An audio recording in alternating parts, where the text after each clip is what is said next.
Om Namo Bhagavate Vasudevaya.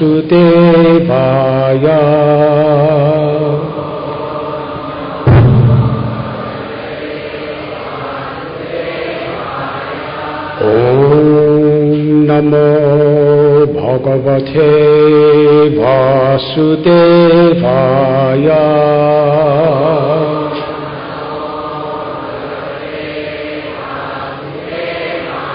Om Namo Bhagavate Vasudevaya.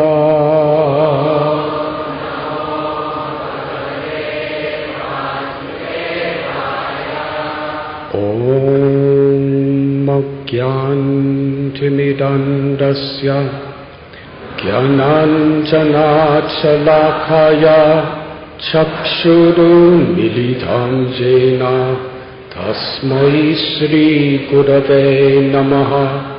Shri Chaitanya Manobhishtam Sthapitam Yena Bhutale Swayam Rupa Kadamayam Dadati Swapadantikam Vandeham Shri Guru Shri Juthapadakamalam Shri Gurun Vaishnavanscha Shri Rupam Sagrajatam Sahagana Raghunathan Pitam Tham Sajivam Sadvaitam Savadhutam Harijana Sahitam Krishna Chaitanya Devam Shri Radha Krishna Padan Sahagana Lalita Shri Vishakhan Pitanscha. He Krishna Karuna Sindhu Dinabandhu Jagatpate Gopesha Gopika Kanta Radha Kanta Namostate Tapta Kanchana Gaurangi Radhe Vrindavaneshwari Vrishabhanu Sute Devi Pranamami Hari Priye. Vansha Kalpatarubhyascha Kripa Sindhubhya Evacha Patithanam Bhavanebhyo Vaishnavebhyo Namo Namaha. Shri Krishna Chaitanya Prabhu Nityananda Shri Advaita Gadadhar Shivasadi Gaura Bhaktabinda. Hare Krishna Krishna Krishna Hare Hare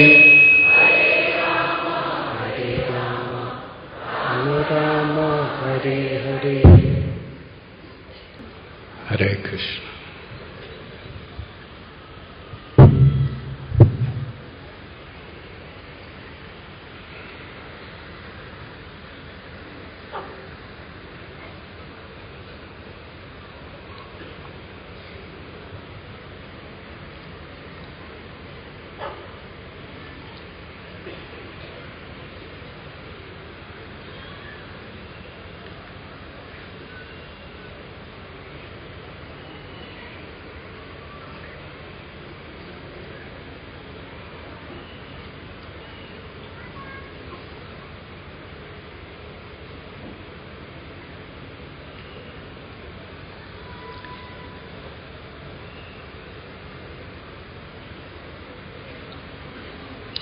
Narottam Das Thakur,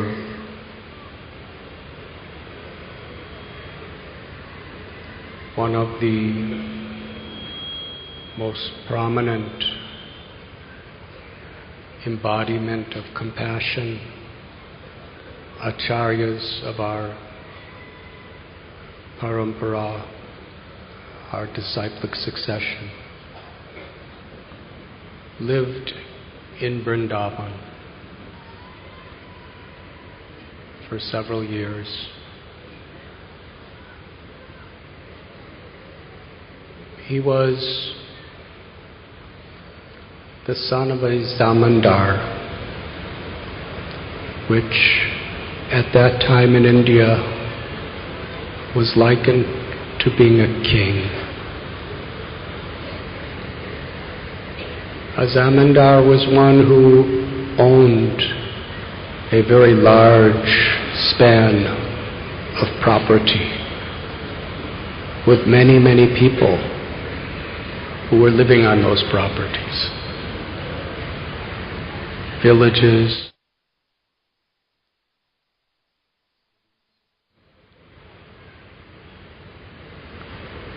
And under the emperor, he was given authority to make laws, to take taxes,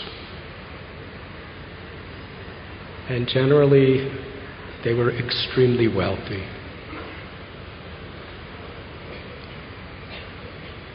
The father of Narottam, Krishnananda, had only one son. So Narottam Das Thakur was the heir to everything. Thank you.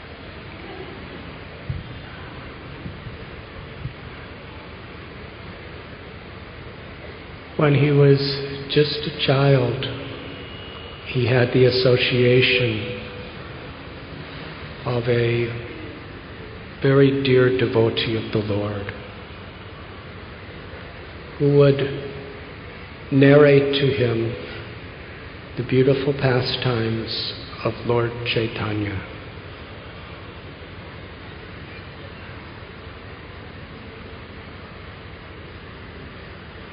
And just as Srimad Bhagavatam, it is the primary Vedic literature. It is the culmination, the summum bonum, the crest jewel of all the Vedas. It is about Krishna and his various incarnations. But most of the stories are stories of devotees. Because Krishna teaches the world, especially through the lives of devotees. Because Krishna comes to this world, especially out of his compassion for all of us. Aham bija pratapita. Krishna tells in Bhagavad Gita, I am the father, the mother of all living beings. And just as a mother or father has very, very unconditional love for their child, at least they're supposed to, and such love for a good father and mother is very spontaneous.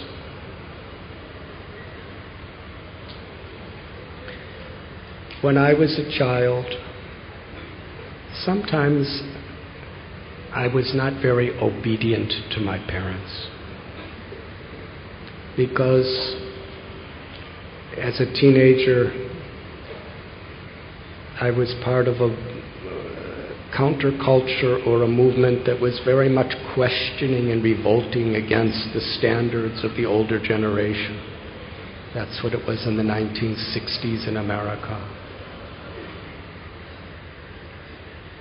And because I was so distracted by ideologies and philosophies and desire for social change, I didn't do very well in my studies. Now, the children my age living next door, they did really good in their studies and they were very obedient.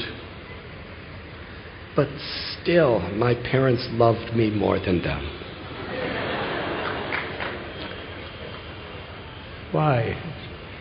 By all logical calculations, they should have loved them. Everything they wanted me to be, they were. And everything they didn't want me to be, I was. But still, because I was their child, they loved me. That's the nature of a nice parent. Srila Prabhupada explains this psychological state where even if a child is blind, the parents will call him Kamalochan, one who has lotus-like eyes, because that's the nature of a parent. Now, in its total, full, complete perfection, that is Krishna's love and concern for each and every one of us. Because Krishna is our parent, eternal. Krishna tells in Gita, never was there a time when I did not exist, nor you, nor all these kings, nor in the future shall any of us cease to be. Mamaivam so jiva loke, jiva buddha sanatana. We're eternally part of Krishna. We are eternally children of Krishna. We are eternally loved by Krishna. Satyam parang dhimahi. We meditate on that absolute truth. And in great scriptures like Srimad Bhagavatam, we understand something deeper about the nature of the love of the absolute truth.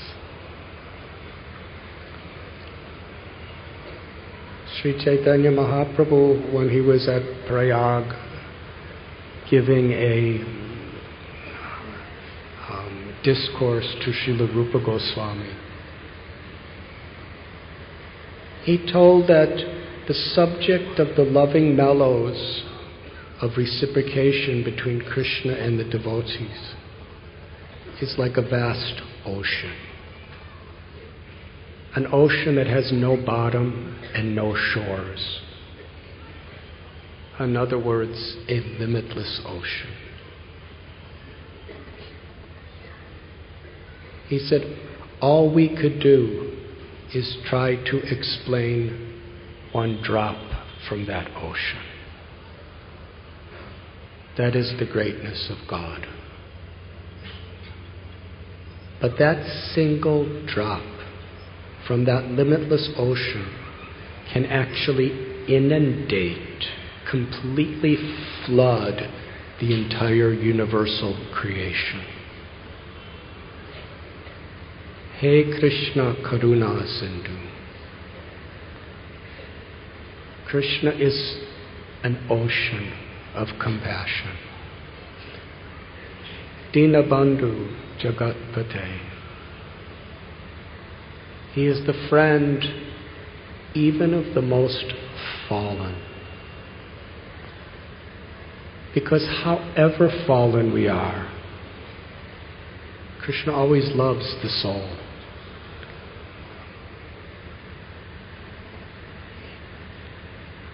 As we see in the story of Prahlad, Krishna was very angry with Hiranyakashipu. He appeared as Narasimhadev and was roaring with anger.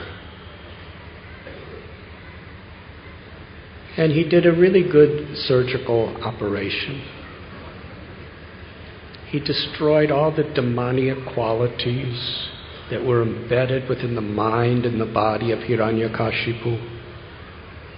But in the process, he liberated his soul. And Prahlad loved his father. He hated everything his father was doing, but he loved the soul of his father. How a little 5-year-old child could love the soul of a person who was trying to torture him, defame him, psychologically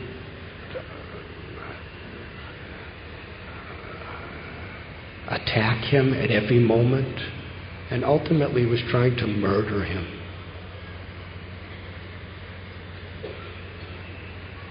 Prahlad loved his father because Prahlad was connected to Krishna.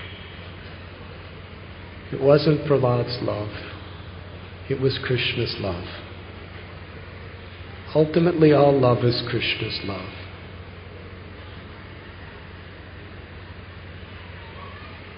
And the soul, part and parcel of Krishna, we are also naturally empowered with part and parcel of Krishna's love. And that love is for reciprocation, ultimately with Krishna. And here in Vrindavan we find an even deeper understanding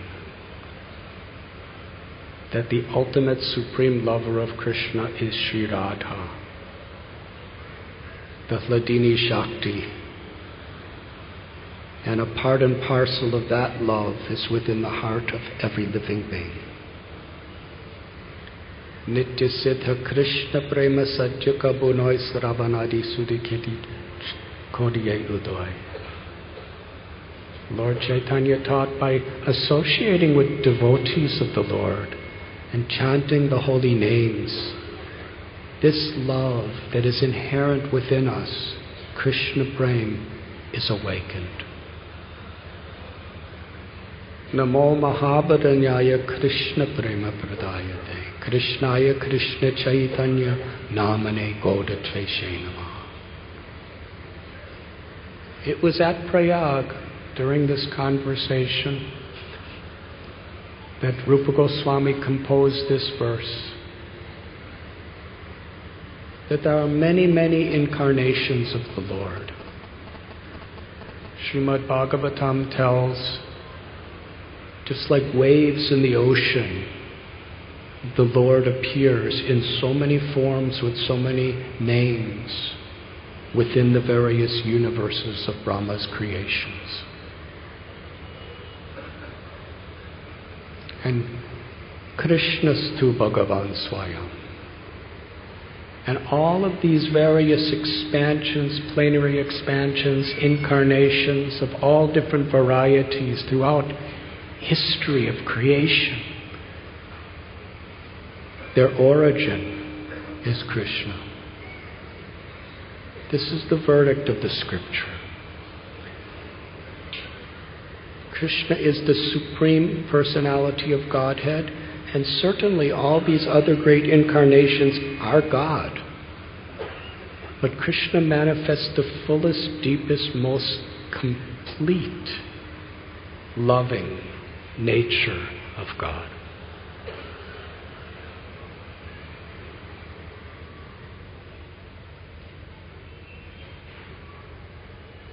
We read about Putana. She came to murder Krishna when he was just born.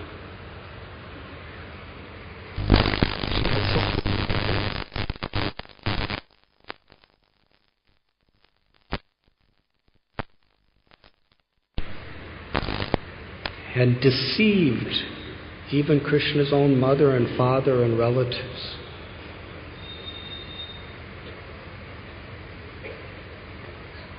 But her motive was to kill him. But ultimately Krishna killed her. Her body. But to her eternal soul, Krishna gave Putana a relationship as his own mother for the rest of eternity in this spiritual world. This is Krishna. He didn't just give liberation. Liberation into Brahman is what ordinary asuras get from Krishna or other incarnations. But Krishna gave her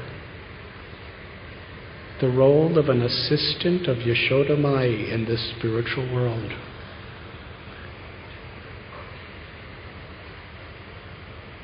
What great yogis, what great Vaishnava devotees may spend lifetimes to achieve. And she did no sadhana. All she did is try to kill Krishna. Before that, her whole life was wicked and cruel. She killed tens and thousands of infant babies and drank their blood and ate their flesh. But because she approached Krishna like a mother, Krishna took away all her sins in a few seconds and then gave her the service of mother.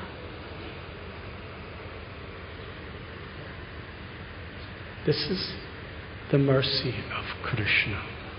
Karuna Sindhu. Dina Bandhu Jagatpate. But Rupa Goswami tells that Sri Chaitanya Mahaprabhu is even more munificent and merciful than Krishna. Although he is Krishna. So how could anyone be more merciful than herself or himself? Materially, it's a contradiction. So if I'm speaking to His Holiness Chandramauli Swami Maharaj and say, Maharaj, you are more merciful than yourself. It's almost an insult.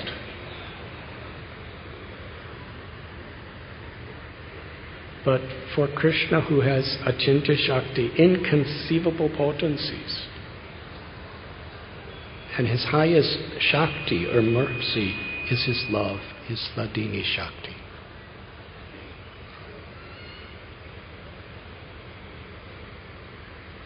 Krishna is conquered by the love of Sri Radha. We were discussing this yesterday. Radha Krishna Paranaya Vikratir Hladini Shakti Rasman. The absolute truth or God is one. But that one supreme truth is eternally two. For the purpose of love. It is one thing to be love. It is another thing to love. A dynamic relation of love. In this material world, there are so many frustrations and limitations to the exchanges of love. When we fall in love with each other, it may be as lover and beloved, or parents and children, or friend and friend. But whoever we're loving, if we don't understand and fully realize their eternal soul, we're loving a personality and a body that's ever changing. It's very limited. Eventually it's going to die. And before that, there could be so many forms of betrayal, disappointment. So therefore, one comes to a spiritual path. If I'm going to love, then it's going to be just in a state of being pure existence. Because within this world, my only experience of relationships is they bring limited pleasure, frustration, and death.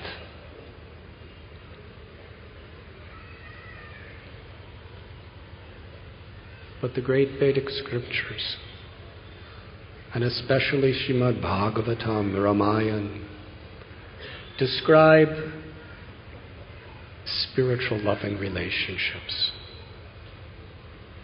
Personal loving relationships, which is beyond the mukti of impersonal liberation. It's intimate and personal in its perfection. And what is the origin of that? It's Krishna manifesting his own counterpart as Sri Radha, as the supreme lover and beloved, who are eternally existing in this spiritual world and whose pastimes are limitlessly deep, ever increasing, perfect in total satisfaction, without selfishness, because it's based on pure love forever. And all love is part and parcel of that love. And when God comes to this world out of love for his children, comes to invite us back into that realm that is our true home. So how is Lord Chaitanya more merciful than Krishna? We discussed yesterday how Lord Chaitanya is seeing the nature of Sri Radha's love is so deep and so pure. Her love for Krishna is all-pervading. There is no particle of space it could expand beyond, because it's already everywhere. And yet, at every moment, it is expanding unlimitedly forever. This is love in the realm of eternity.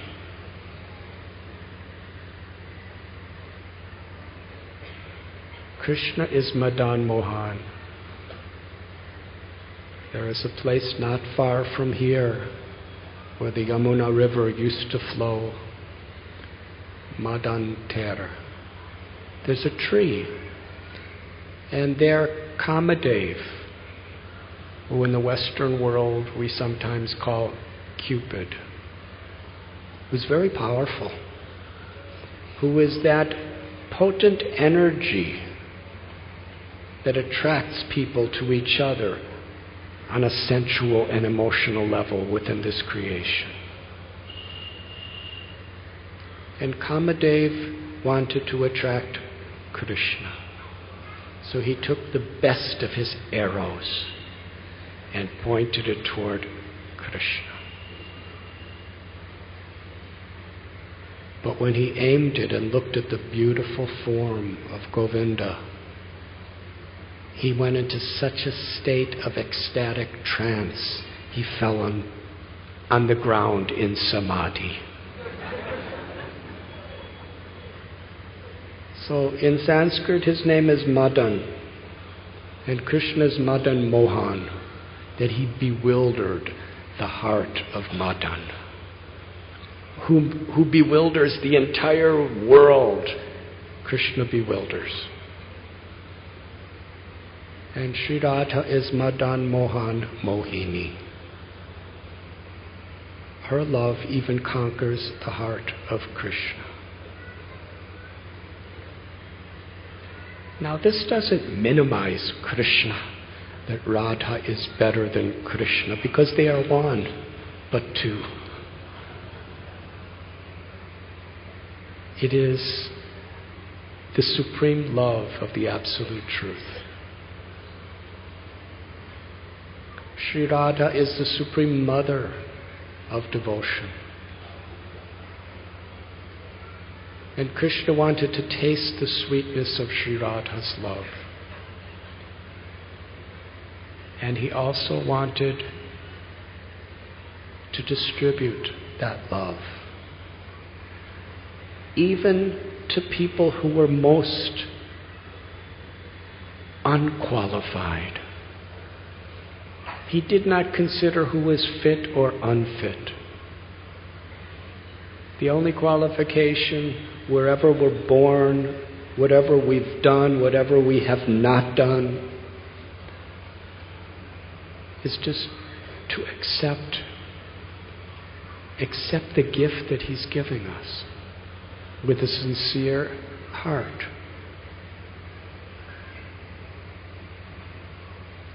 Dinahina yata chilo harinama udharilo Thara sakshi jagai madhai.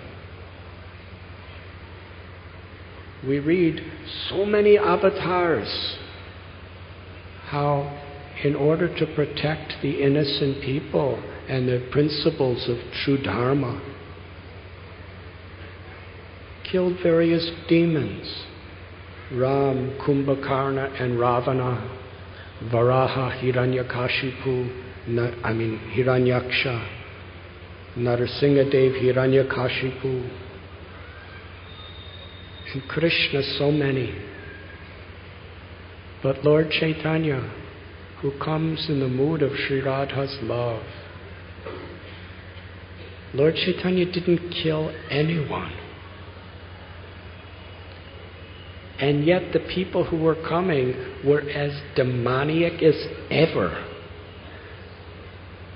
But he was killing their demoniac propensities and awakening in their hearts their true inherent nature.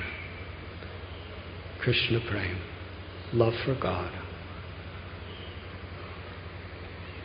That is the nature of Radha's love. So Sri Chaitanya is more merciful than Krishna because he's Krishna with the compassion and the love of Sri Radha. And what was his weapon? His weapon was the compassion that he empowers within the hearts of his devotees.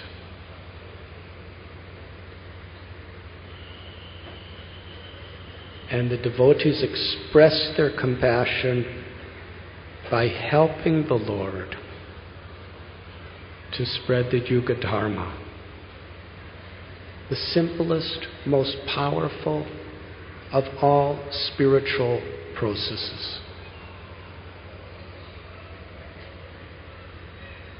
The scripture tells us in Satya Yuga the recommended process was meditation. But what type of meditation? What type of austerity? What type of lifestyle to actually perfect that meditation? Incredible.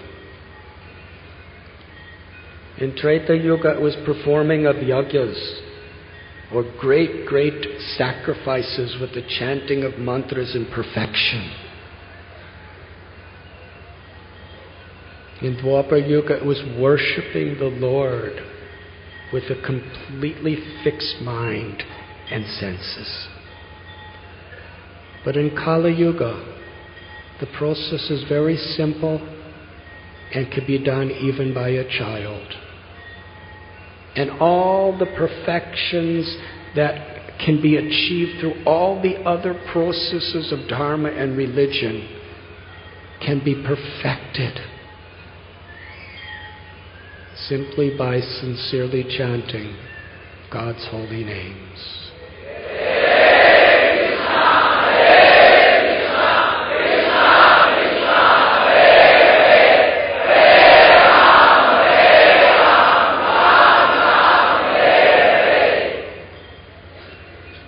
This is the weapon of Lord Chaitanya.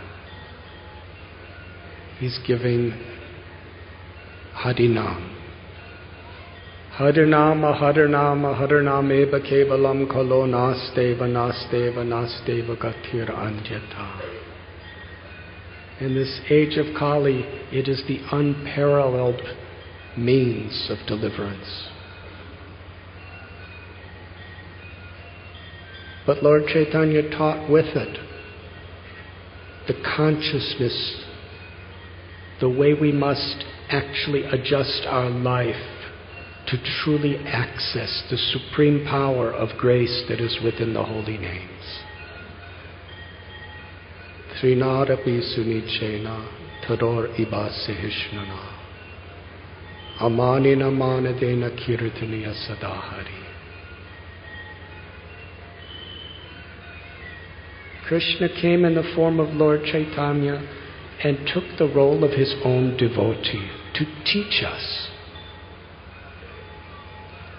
how to live and interact with others and ultimately with God, feeling oneself more humble than a blade of grass, more tolerant and forgiving than a tree, finding great joy in offering honor to others and not expecting or demanding such honor for ourselves.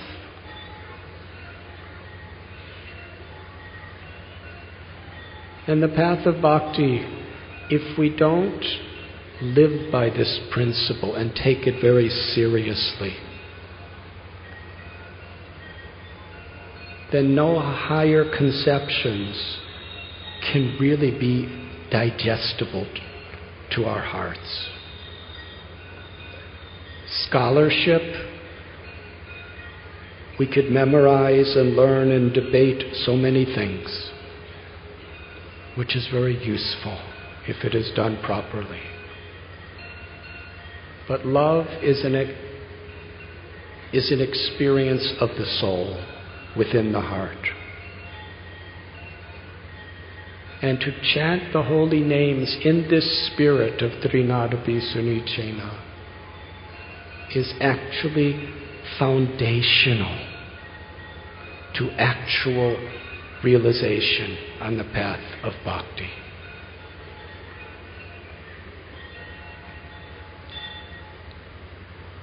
Narottam Das Thakur, he was just a child, the son of someone who was like a king, who lived in great luxury.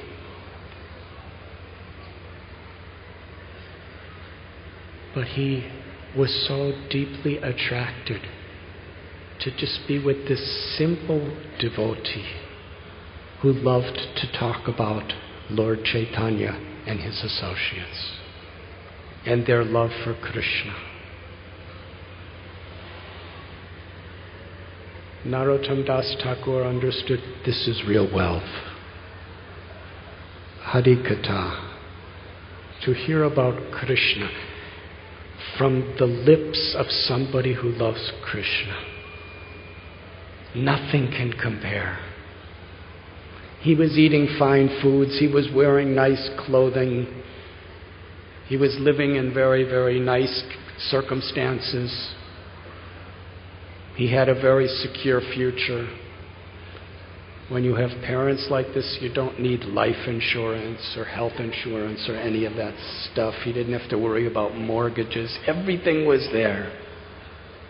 Everything materialistic people are struggling and striving for the most hours of their lives, he had it.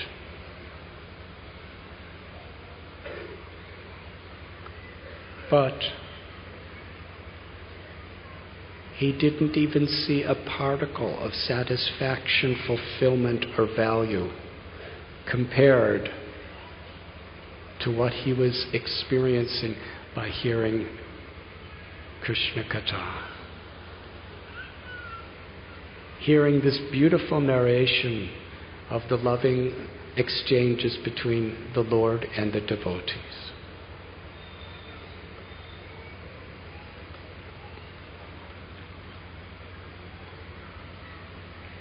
In Srimad Bhagavatam,